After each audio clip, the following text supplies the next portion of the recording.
Hello à toutes et à tous, bienvenue sur ma chaîne, c'est Cristal.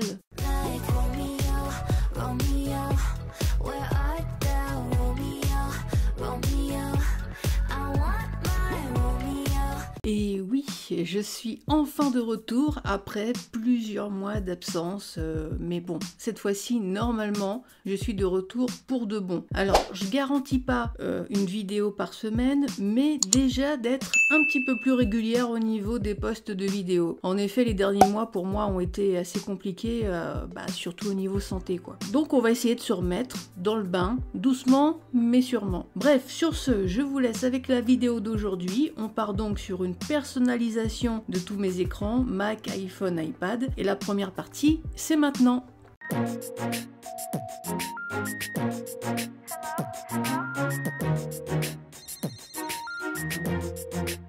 En effet, dernièrement, j'avais besoin d'un peu de nouveauté.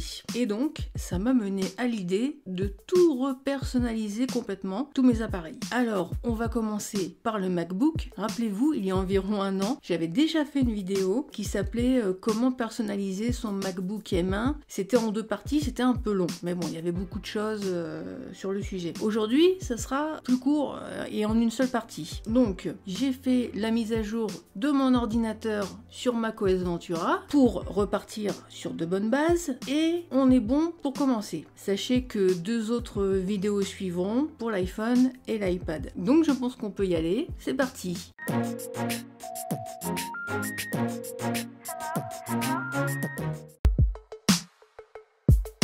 Et on commence par le fond d'écran. On va sur l'App Store et on va taper dans la barre de recherche Wallpaper.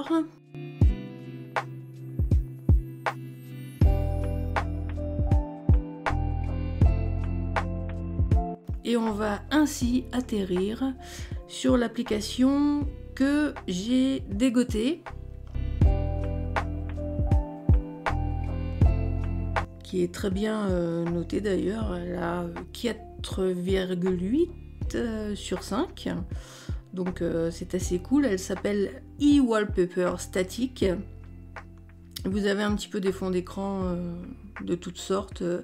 Après, c'est un petit peu, je dis ça comme ça, mais on va dire ciblé un petit peu manga. Voilà, si vous aimez ce style-là, c'est très bien. Donc, on va dans le Finder et dans les applications et on va essayer de trouver où elle est. Elle est par ici, on va double-cliquer. Et voilà, une fenêtre qui s'ouvre. On voit déjà plein de beaux fonds d'écran.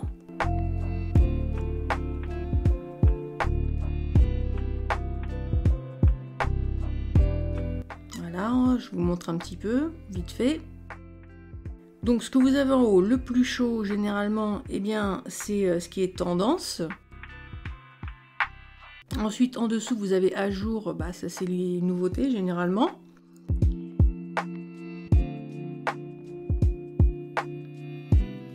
Vous avez la partie en bas qui est la plus intéressante, la partie téléchargée. Alors c'est tous les fonds d'écran ici que vous avez aimés, que vous avez téléchargés et que vous pouvez retrouver ici. Et voilà, vous faites définir comme fond d'écran, c'est impeccable. Et ça vous permet de changer aussi assez vite quand vous le voulez. C'est pratique.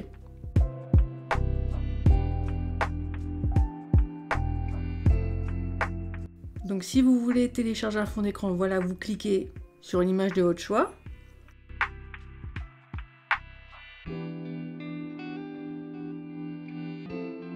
Et ensuite, on va à droite sur Download. Et ça va atterrir dans la partie Télécharger. En dessous, on a plein de réglages. Alors on peut choisir si on veut des paysages, des fonds en rapport avec le jeu, etc. etc. Vous verrez vous-même. Si vous voulez des fonds d'écran plus de couleur claire ou foncée, vous avez encore pas mal voilà, d'autres réglages. Si vous voulez des fonds d'écran de définition 4K, 5K, 6K, enfin bref. Ça c'est à vous de voir un peu et d'explorer l'application. Voilà, on va taper par exemple Beach. Voilà, pour plage. Et voilà, on a des résultats. Et vous voyez qu'en bas à droite, il y a refresh et page suivante. Donc si vous voulez rafraîchir ou passer sur la page suivante pour avoir d'autres fonds d'écran, c'est pratique. Donc on revient à l'onglet télécharger. Une fois que vous avez choisi votre fond, vous cliquez sur définir comme fond d'écran et voilà, c'est instantané. Moi c'est celui que j'ai choisi. Voilà, on passe à la suite très très vite.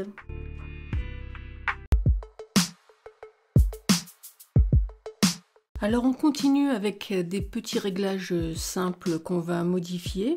Donc on va dans réglages système, utilisateur et groupe. On va sur le petit cas, dans mon cas de l'admin, et vous pouvez faire ce que vous voulez, hein, mettre un emoji, une photo, etc. Moi je vais changer la couleur du monogramme que j'avais mis en mauve et je vais le mettre en jaune. Alors le jaune clair, voilà, c'est un petit peu trop clair, je voudrais le faire correspondre un peu plus au fond d'écran. Donc je vais prendre celui qui tire plus vers l'orange un petit peu. C'est pas vraiment l'orange comme ça, c'est du jaune orange.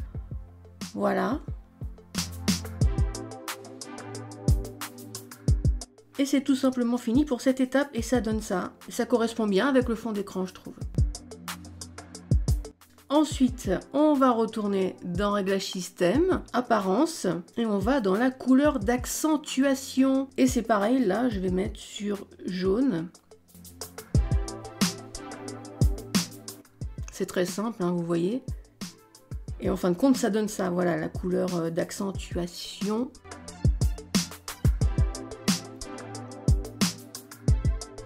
Et ensuite, on va retourner dans Réglages système. On va aller dans l'écran verrouillé. Et j'avais mis un message dans mes derniers réglages qui était Believe in yourself. Alors, tout simplement, je vais l'enlever. Il suffit pour ça de décocher la case. C'est tout simple. Vous pouvez également changer le message si vous le souhaitez.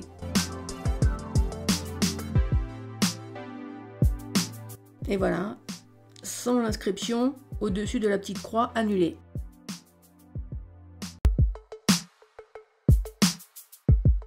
Alors, on va s'intéresser maintenant à l'économiseur d'écran. Donc, on va aller dans le fameux réglage système, on va aller dans économiseur d'écran, et là vous voyez il y a pas mal d'économiseurs que le Mac fournit déjà. La dernière fois, moi j'avais pris message. Et cette fois-ci, je vais prendre Flip Clock, qu'on connaît assez bien d'ailleurs. Je vais enlever superposer l'heure, voilà, parce que ça ne sert plus à rien vu que l'économiseur, ça sera l'heure. Donc voilà. Alors vous avez des options, hein, 12 heures, 24 heures. Vous avez également l'option de choisir si vous voulez mettre les secondes ou pas. Voilà. Moi, je les ai mises. Et donc, on a un aperçu. Voilà, ça donne ça.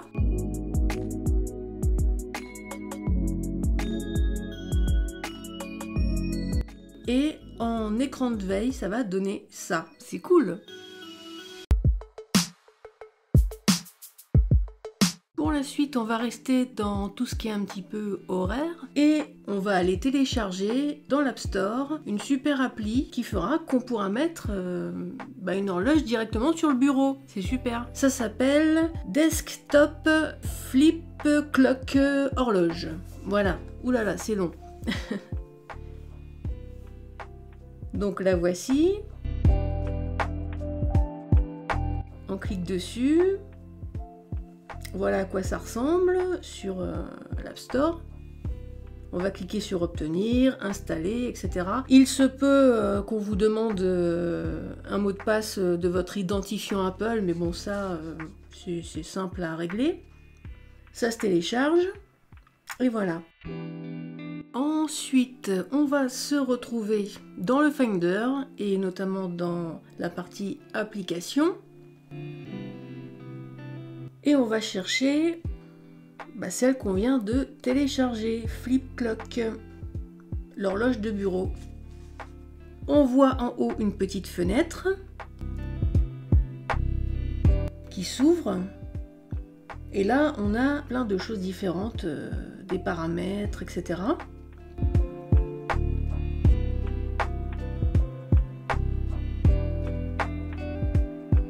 Et la petite fenêtre en haut, c'est un raccourci. On va replacer un petit peu les fenêtres. On voit déjà que l'horloge est installée sur l'écran. Si vous voulez quitter, c'est ici qu'il faudra cliquer et ça effacera l'horloge si vous n'en voulez plus sur le bureau.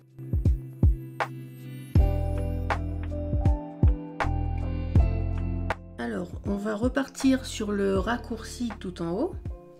Et je vous explique tout ça en détail. Alors, il y a un timer en premier.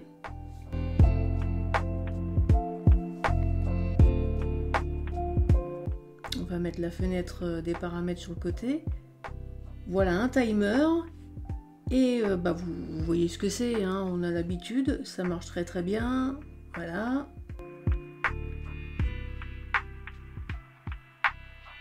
Ensuite, on a Countdown. Alors, c'est une espèce de compte à rebours qui marche très bien aussi. C'est très pratique.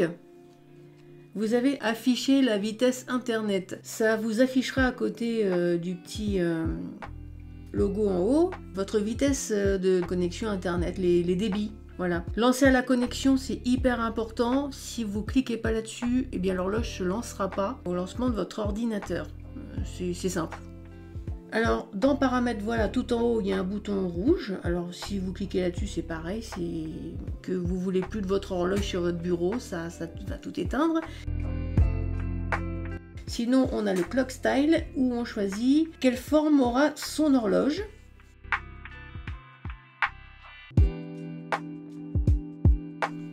Alors, le type de fenêtre. Choisir le floating pour pouvoir déplacer l'horloge où on veut. Parce que voilà, en plein écran, ça ne bouge plus.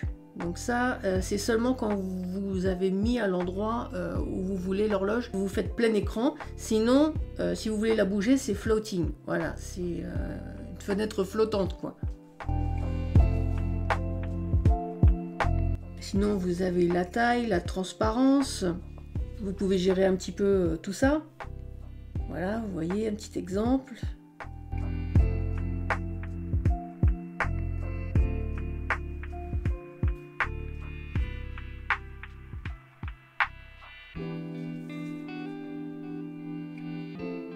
Ensuite, vous avez plein d'autres options, les polices, les ombres, les couleurs, etc. Mais il faut savoir qu'il y a plein de petites options qui sont payantes. Voilà, si on clique sur Upgrade, vous voyez que vous pouvez mettre à niveau pour déverrouiller toutes les fonctions, police d'horloge personnalisée.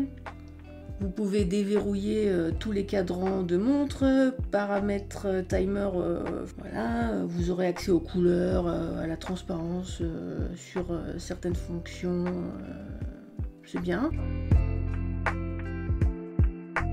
Et ça ne coûte que 0,99 €. Ça vaut le coup, je pense, pour une application telle que celle-là. Avec le nombre de paramètres que vous avez, c'est super et c'est pas cher, même pas 1 €. C'est vraiment cool. Voilà en gros pour la présentation de cette horloge de bureau.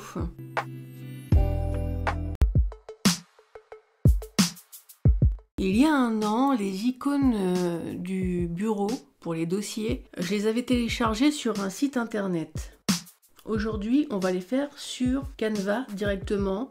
On va aller sur créer un design, icône iOS.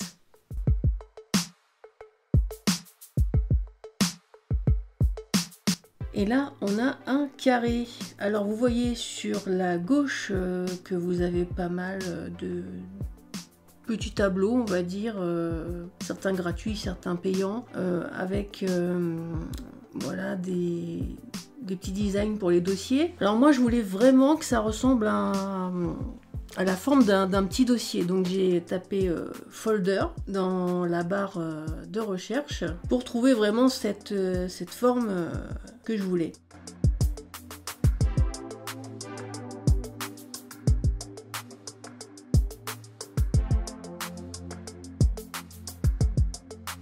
Et donc voilà, c'est dans la version pro que j'ai trouvé celle que je voulais. Je clique dessus, on va l'agrandir. Oui, parce que voilà, moi j'en mets une, je mets une seule image dans un seul carré. Voilà, je fais pas un set d'icônes comme on a pu voir auparavant. Vous voyez bien qu'il y a généralement 2 couleurs pour faire ressortir un petit dossier.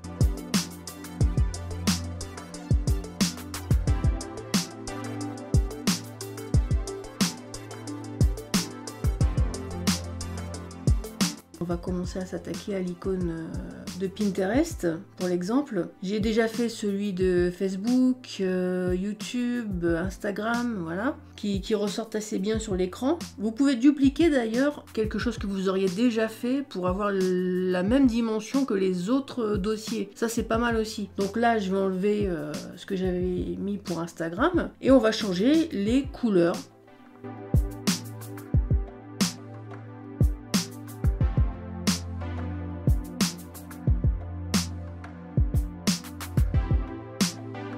On commence par la première couleur, celle du devant. On va mettre du blanc. Et en deuxième couleur, je pense qu'on va mettre du gris.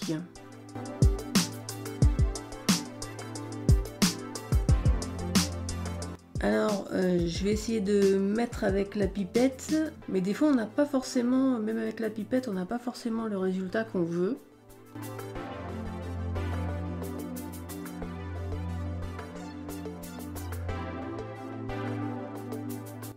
Voilà, là je trouve déjà que c'est un petit peu trop foncé à mon goût.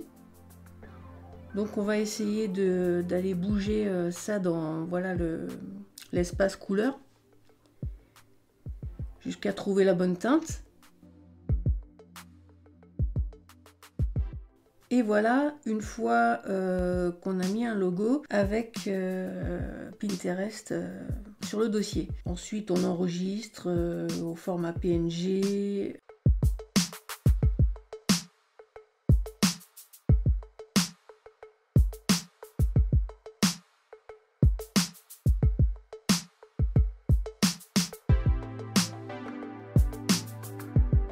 Avec, si possible, un arrière-plan transparent. N'oubliez pas, ça aussi, c'est dans la version payante, malheureusement. C'est pour ça que je vous dis que c'est pas mal, vraiment. La version payante, elle a quand même des avantages. Et on télécharge. Alors, je vous le dis tout de suite, vous allez avoir parfois plusieurs essais à faire, parce que des fois, le petit dossier, il ressort pas forcément comme on veut. On le voit en grand comme ça quand on le fait, mais en tout petit, après ça ressort autrement. Donc du coup, des fois, on doit faire pas mal d'essais. Moi, pour les autres dossiers, c'est ce que j'ai fait.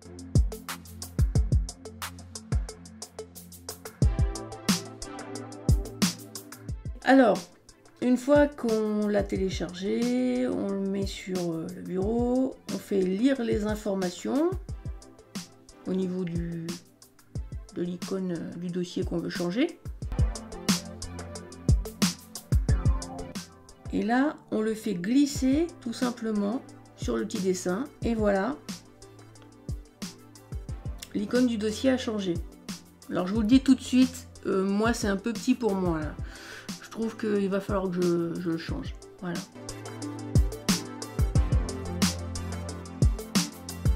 Et c'est ce que j'ai fait, je l'ai changé.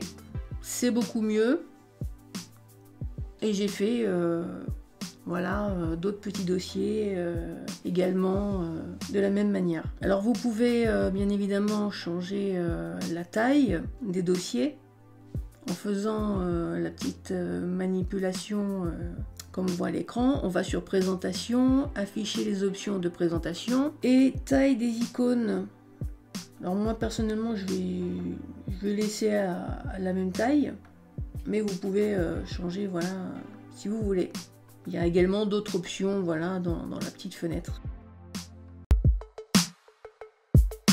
Le prochain changement que j'ai fait, c'est au niveau du dock. On va aller en bas dans le dock, on va cliquer quelque part, clic droit, position à l'écran, et moi je vais mettre à droite, mais vous pouvez mettre où vous voulez. Et voilà, le dock se retrouve sur la droite avec les applications. On peut aller dans réglage système également, bureau et dock, et on peut régler la taille du dock comme on veut. Ça c'est super sympa.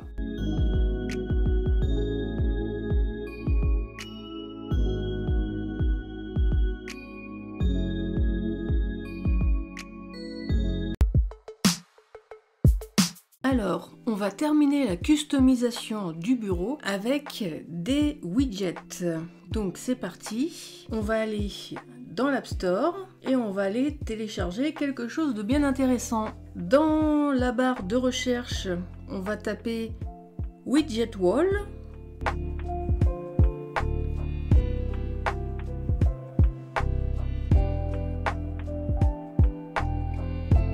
Voilà ce que ça donne. Alors moi personnellement je l'ai déjà téléchargé donc je vais pas le refaire. On peut voir qu'on vous montre un petit peu ce qu'on peut faire avec l'application sur les photos dans l'App Store, voilà.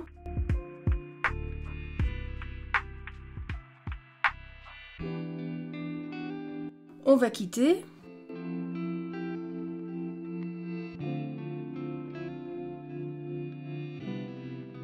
Et on va aller dans le Finder au niveau des applications. On va retrouver le fameux logo. On va double-cliquer sur celui-ci. Et là, tout de suite, voyez, vous avez des fenêtres qui apparaissent, des widgets, quoi. Voilà, qui sont là par défaut. Et que vous allez pouvoir customiser. En haut, vous allez aller à droite, tout en haut, et vous avez un petit raccourci. Ça va être intéressant aussi. Alors, vous avez par exemple une fenêtre là qui regroupe toutes vos applications préférées. Il suffit de cocher, vous voyez, comme sur l'écran. Vous avez d'autres fenêtres, là, la calculatrice, les photos. Vous avez moyen de supprimer un widget en appuyant sur Delete, le mettre à la corbeille. Vous avez d'autres options, notamment des tailles SML, voilà. Ça c'est bien sympathique.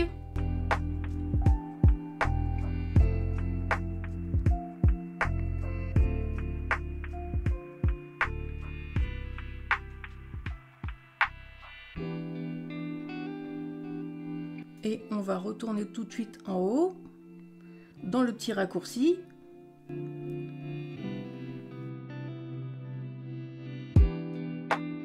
Et quand on appuie sur Add Widget, vous voyez sur le côté droit, eh bien, vous avez la liste de tout ce que vous pouvez ajouter comme widget à l'écran. Voilà, comme la calculatrice ici, les widgets photos. Il suffit d'appuyer sur le petit plus vert, voilà. Vous pouvez déjà choisir la taille S, M ou L dans cette section-là. Vous avez la météo, vous avez bien d'autres choses encore.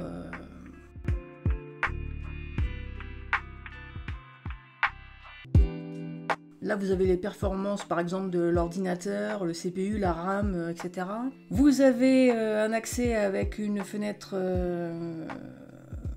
à la musique d'Apple Music, tout simplement, etc., etc.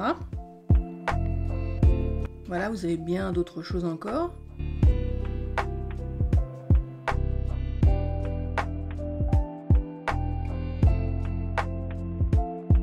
Et vous avez même possibilité d'avoir les réseaux sociaux en widget. Alors par contre, forcément, il y a un petit cadenas, vous avez vu sur certains widgets, ça signifie que, eh bien oui, c'est payant. Alors tout n'est pas payant, mais bon, vous voyez, vous avez aussi des exemples qui sont super beaux, on le voit à l'écran. Après, vous pouvez payer 0,99 par mois, 9,99 par an ou 22,99 pour tout le temps. Ce qui en soi, pour une application telle que celle-là, je trouve pas non plus encore une fois que ce soit déconnant comme prix pour un truc pareil. Vous voyez ce qu'on peut faire, c'est magnifique, hein. Moi j'essaierai de faire un truc de ce genre là pour une prochaine fois parce que ça a l'air très très beau avec les couleurs et tout comme ça. Bref,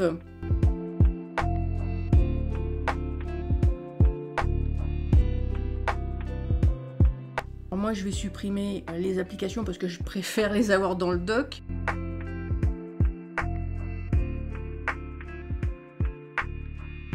La calculatrice, je vais la mettre sur S. Je la préfère un petit peu plus petite. Je vais mettre l'autre widget à côté. Avec le petit chronomètre.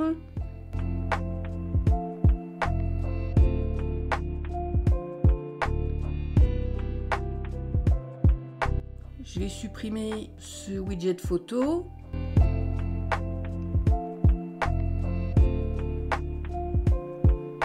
Je vais laisser celui-là et on va le customiser lui un peu après.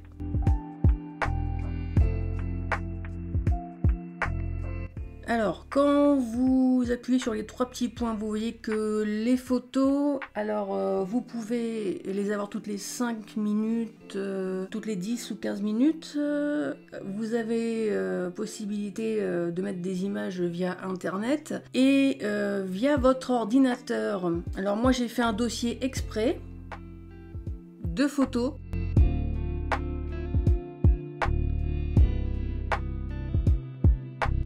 Ah bah tiens, bah ça tombe sur celui que je préfère, Sangoku, c'est le meilleur. Vive Dragon Ball.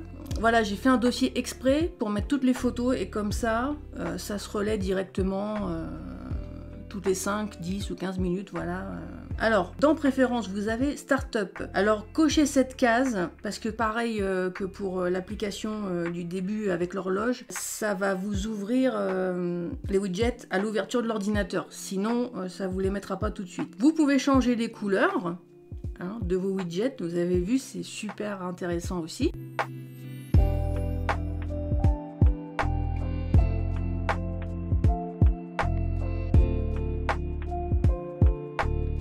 Vous avez même une espèce de cercle de couleurs pour avoir des couleurs plus précises, on va dire. Vous avez aussi une pipette. Par exemple, on va aller chercher voilà, dans cette couleur-là pour avoir un petit peu toute la même couleur.